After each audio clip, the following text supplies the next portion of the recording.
Welcome to another episode on our channel. I am slowly but surely becoming a Star Wars fan. I know when Star Wars first came out many moons ago, it was a game changer. Special effects, that sort of thing. No one had seen anything like that before, but I don't know, it just didn't resonate with me. But my husband ended up going back to see that first movie 7 times. So you know he's a Star Wars fan. And I recently saw I wouldn't say it was a complete biography of Carrie Fisher, but it was showing some highlights to her life and some of her public speaking situations, scenarios, and I was so impressed with her. And it's a shame she died so young. But I just very impressed with her. And now I am slowly but surely becoming a Star Wars fan. Do I know everything about Star Wars? Absolutely not. I kept calling Boba Fett Boba Fett. And somebody had corrected me, and I appreciated it because I didn't know I was mispronouncing the name. Boba is like an Asian tea with tapioca in it, and it's actually slang for female breast. So it just didn't kind of like in my head, I didn't think it should be Boba for his name. And I never saw him in a movie, but I'm sure somebody has said his name in some of the Mandalorian stuff that I've seen, but it just never stuck. And I would think Bob, like Bob, would be the best way to say it. So I was shocked, but sure enough, it is Boba Fett, not Boba Fett. So I'm just hoping it sticks. Now, whether it'll stick or not is another thing, because you guys know I've had an aneurysm about 20 years ago and a couple of brain bleeds, and sometimes I'm going for a word, I'm almost there, and then it mutates on me. And it comes out like a neologism that doesn't make any sense. It's nonsensical, or a word approximation, it's close, or maybe even word salad, it's a total miss, So keeping things, letting things stick is sometimes hard. That's in the verbal domain, oral communication. Writing is where I soar. I've always been a pretty good writer, but it's the verbal domain where because of those 2 brain bleeds due to the aneurysm, sometimes I fall short. So if I fall short, forgive me. I decided to try to put together Han Solo. I want to do Han Solo, Luke Skywalker, and Princess Leia. So, of course, this is Harrison Ford. Mark Hamill will be Luke Skywalker, and of course, Carrie Fisher, Princess Leia. If you remember, I went into an antique shop and I found an Indiana Jones sideshow figure that was just kind of put together haphazardly, but you could tell it was a jacket for Indiana Jones. You could tell it was the pants for Indiana Jones, the shirt for Indiana Jones. And it did indeed look like a genuine sideshow figure, but it had a Han Solo older head on it, and it had a Han Solo belt on it. So, and it was $6. I couldn't walk away from it. Made an Indiana Jones figure, had a Han Solo belt, and I decided, okay, this is a nice opportunity to try to make Han Solo. And of course, it costs a fortune if you're trying to get a Han Solo Hot Toys figure on eBay, because they've been sold out, So it'll cost a fortune, and I can't justify that. So I actually saw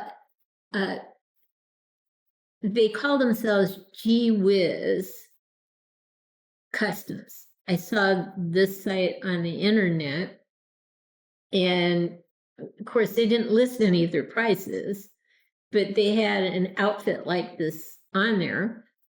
In fact, this one looks identical to that one. And so I asked them, what would it cost me? And they said, okay, the jacket, the shirt, and the pants, you're looking at $400.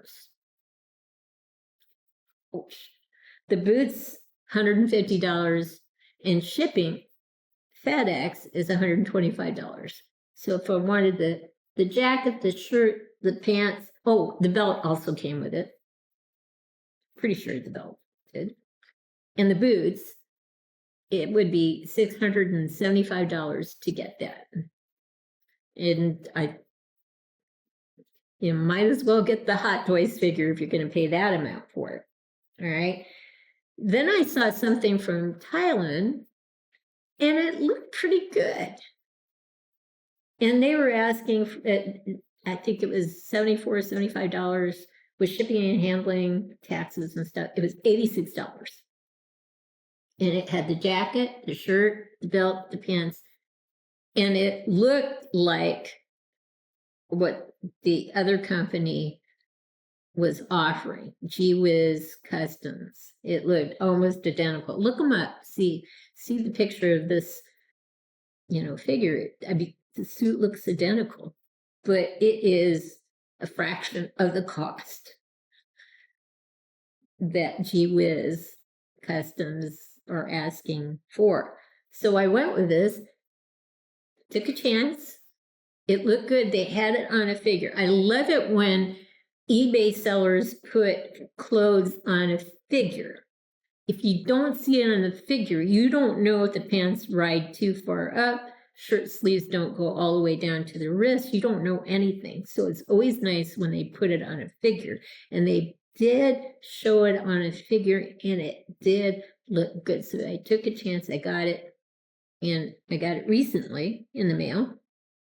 And it is almost identical to GeeWhiz Customs, almost identical to the Bespins outfit from Hot Toys. Yeah, this is a unbranded head. It was $18.99, rounded up to $19. Basically, what you see here, this is bartered. This is bartered. This was the belt that I got from the antique shop. I just painted it darker to take away that plastic-like look. It might be more black than brown, but I don't care as long as I can take away the plastic look. So I'm happy with the outcome. With the hands that I used on a body with a neck, because this is a necklace head. So I had to use a body with a neck and add hands. I actually used matchsticks to connect because the hands aren't really being bent. You can get away with I have a lot of wrist pegs, but I want to use them if I don't have to use them. In this case, I don't have to use them. So this turned out really nicely. So I'm happy with the end product. I'm happy I kept it. It was $105 or below $105. I'm happy that outcome. And, if you're so motivated, I can tell you the unbranded head looks pretty darn good. And this outfit, see, I did it again. That word just close, but not a direct hit. This outfit from Thailand it's really well tailored. It's excellent. It's awesome. So we'll pause now, get him on a turn tray so you can see him from all directions, and then we'll get some tighter close-ups. So you can see it literally has the stripes on the side. It's movie accurate. The boots I bartered for the blaster, the handgun blaster, I bartered for. This outfit came with the belt. And like I said, I took the plastic belt that I got on the Indiana Jones figure from an antique shop for $6. I took that plastic belt and I repainted it to make it look less plastic. Yes, it's darker, but I actually like it darker because he has black boots. I thought he had a piece of fur, cat fur on his boot, but that actually is just a cutout piece of leather. Okay, so we're good. All right, so I have him in a kind of a quizzical pose, and I think that fits his personality.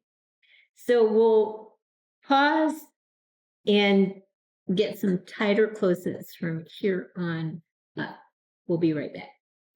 I'm absolutely in love with this outfit. It is so tailored. I love it. Sometimes the shoulders look too thin, droopy.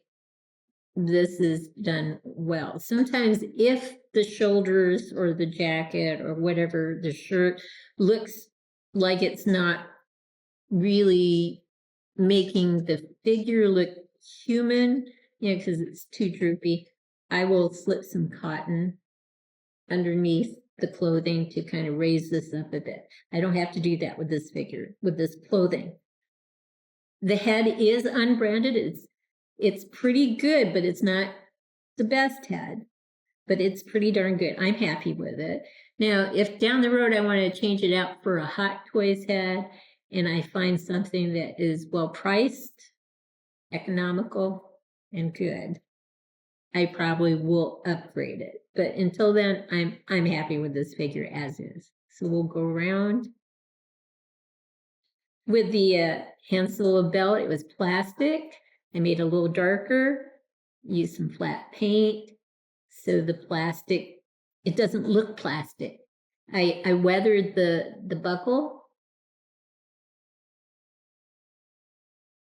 So I think that kind of matches the weathering in the blaster. And now he has some uniformity in terms of black boots, the holster, and the blaster. And I'm a happy camper when things match. You guys know me, right? And whether that takes artistic license or not, it doesn't matter to me as long as I like it. And that's the important thing when you customize. Do you like it? Should be the most important question anyway. So anyway, we'll pause now and get a tighter close-up of his face. Now, to me, the greatest thing about this figure is I have no box. I don't have to worry about dings or dents or scratches on a box. I don't have to worry about storing the box, storage space. This is a custom. So I am a happy camper.